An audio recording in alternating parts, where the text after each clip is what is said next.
What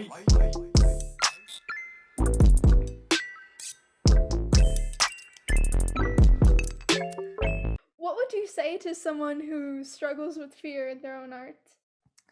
If you struggle with fear in your own art, I think maybe find a way to embrace the fear or the reasons why you're afraid. Like, I think a common reason is that people are like, oh, I'm afraid it's going to look bad and people are going to judge me for it looking bad or something like that. Then maybe you should embrace the bad parts of it. Like the thing that we talked about with making a sketchbook just full of bad drawings. That's something that you should just do. Like have a place that you're aware of. This is where you're going to make all the mistakes that make you afraid to proceed in drawing, just so that I feel like once you confront that and when others can see that you're confronting that, you're just like, okay, well, you've all seen the worst of me now, so I guess there's really nothing worse that I could do.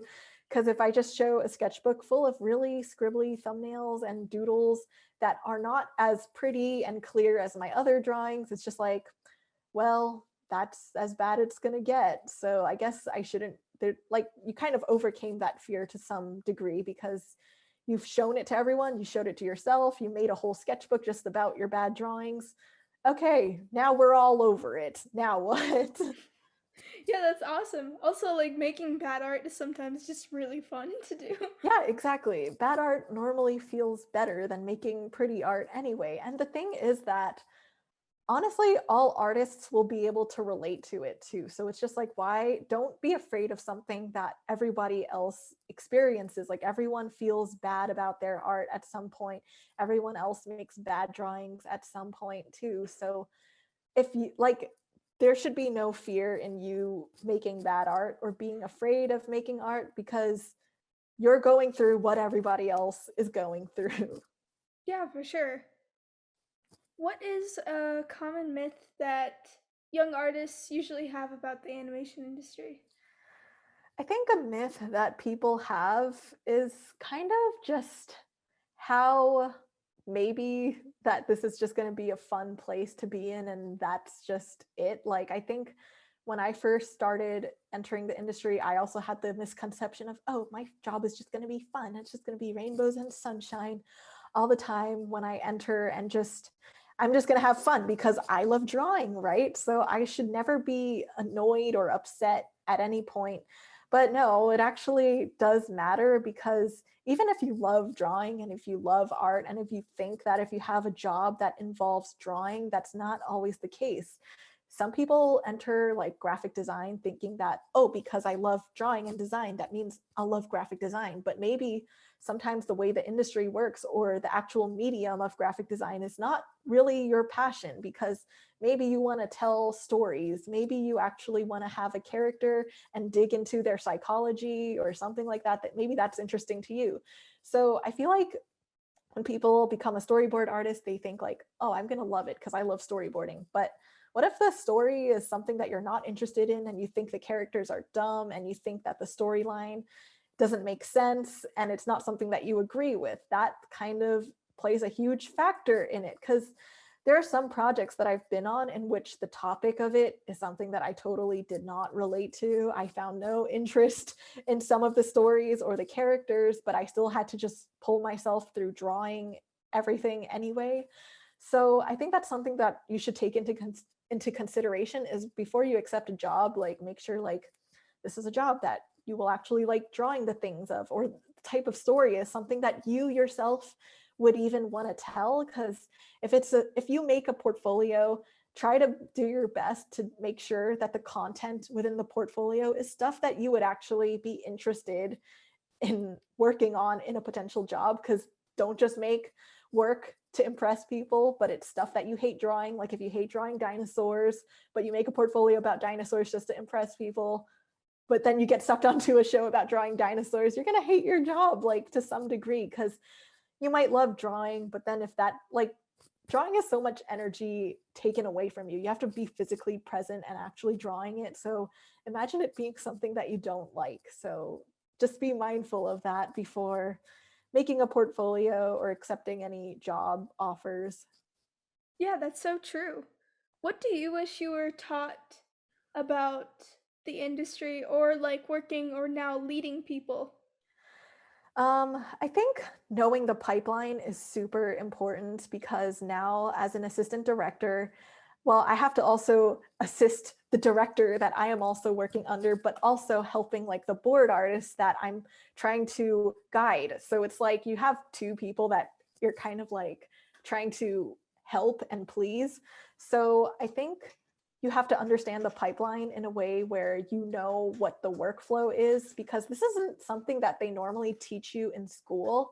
You'll get a very vague idea of it if you go to an animation school, because maybe if you make your own film, you'll know that everything starts off with a script, then everything becomes boarded, then everything gets animated. Like that's a very general pipeline.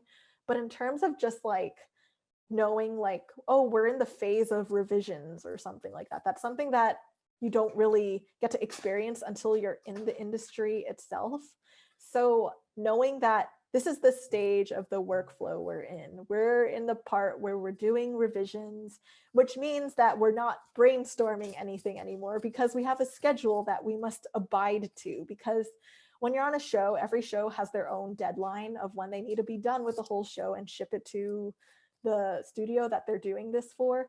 And you have to respect that when you're doing something in a certain phase. Like, so if you guys are done boarding, you put the animatic together, and now you're just kind of doing revisions. Some artists kind of mistaken it as like, oh, we need to reboard something. We need to start, just erase all these boards and start from scratch. But really, all we wanted you to do was just fix up these drawings individually. It's very tedious and annoying, but it's just something that has to be done as a team to just get this thing from start to finish. So some people just tend to take the project under their own reins when no one really asked them to. So it's just like, it's I like when I say this, it's gonna sound really bad, but it's kind of just like, just do as you're told in certain phases of the project. Because in the beginning, I think, yes, that's the time to explore and brainstorm and think of all the ideas that you ever want to try out. And that's like the very fun phase, because you can implement your own ideas and you can experiment with your own ideas and see if the show creator or director likes your idea and wants to include it in the project. But then when you're towards the end, where the animatic is already done and things are pretty much in its finished state, you want to just be finessing things, not fully boarding things out, because we're not in that phase anymore. And if you accidentally mistake people's advice and you accidentally do the wrong thing, you might be costing the team time, because now you're pushing the schedule back a little bit. So try to be mindful of that if you're storyboarding, is to know what phase of the project you're in, because most likely in the beginning you're brainstorming, you're exploring, you're having fun in the sun, but towards the end is kind of when it gets to the nitty gritty and it's kind of tedious and feels like homework assignments. But just know that it's ultimately for the better of the whole project. Do you think that being on the both sides of the coin, so to speak, like the assistant director and being a storyboard artist has kind of helped you, I don't know, like Mm. learn? Yes, for sure. I think like this is why it's good to just, I don't know, experience as much as you can. So if you start off as a revisionist, you are going to pretty much be doing all of the things that the director or the assistant director is eventually going to be delegating for people to do. So having that knowledge of being a revisionist is going to be so beneficial for directors, and even being a storyboard artist will be very helpful too. But I feel like starting off as a revisionist just has that extra help, because you know what it is you need to do in that state of revisions. Because some board artists just enter as board artists and they might not have had experience being a revisionist. And they might not know that being a revisionist is when you get very specific into like things that seem really annoying. Like when they're just like, go back and just make him wink in this one drawing in particular. Like that's when you're really focusing on details. So in that state of being a revisionist, it'll be very helpful for when you're an assistant director or director and you can tell people like, hey, we're doing revisions. I was a revisionist myself and I know what that means. So when you do these boards, just focus on fixing the drawings, just fixing the boards, and try not to go out of your way to do some explorative idea.